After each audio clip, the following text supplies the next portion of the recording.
Hello guys, আপনারা কেমন আছেন? আশা করি আপনারা ভালো আছেন। আমিও ভালো আছি। আবারও আজকে চলে এসেছি আপনাদের জন্য একটা মেনু নিয়ে, মাছ ঝোল। ভিডিওটা শুরু থেকে শেষ পর্যন্ত দেখুন।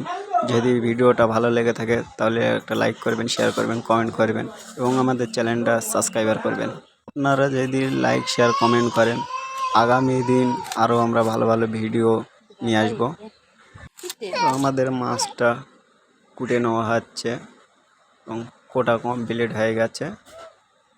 তো আমাদের টমেটোটা কোটা কমপ্লিট, তারপরে পেঁয়াজটা কোটা কমপ্লিট, তারপরে আদা রসুনটা কোটা কমপ্লিট। এবারে মিক্সচার মেশিনটা পেঁয়াজে দিয়ে একটু পেশাই করে নিয়েছি।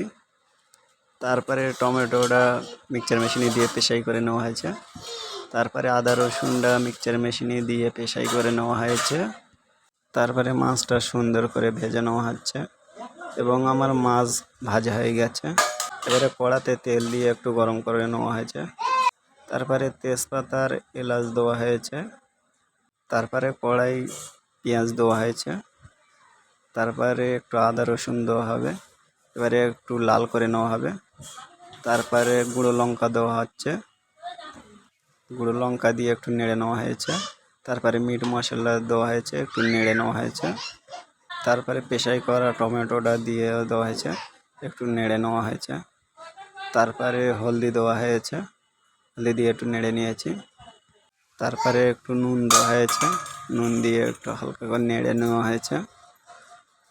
তারপরে একটু হালকা পরিমাণে চিনি দেওয়া হয়েছে, চিনি দিয়ে একটু কষে নেওয়া হয়েছে। তারপরে ঝোল দেওয়া হয়েছে এবং ঝোল দিয়ে একটু ফুটিয়ে নিয়ে মাছ আর ধনেপাতা দেওয়া হয়েছে।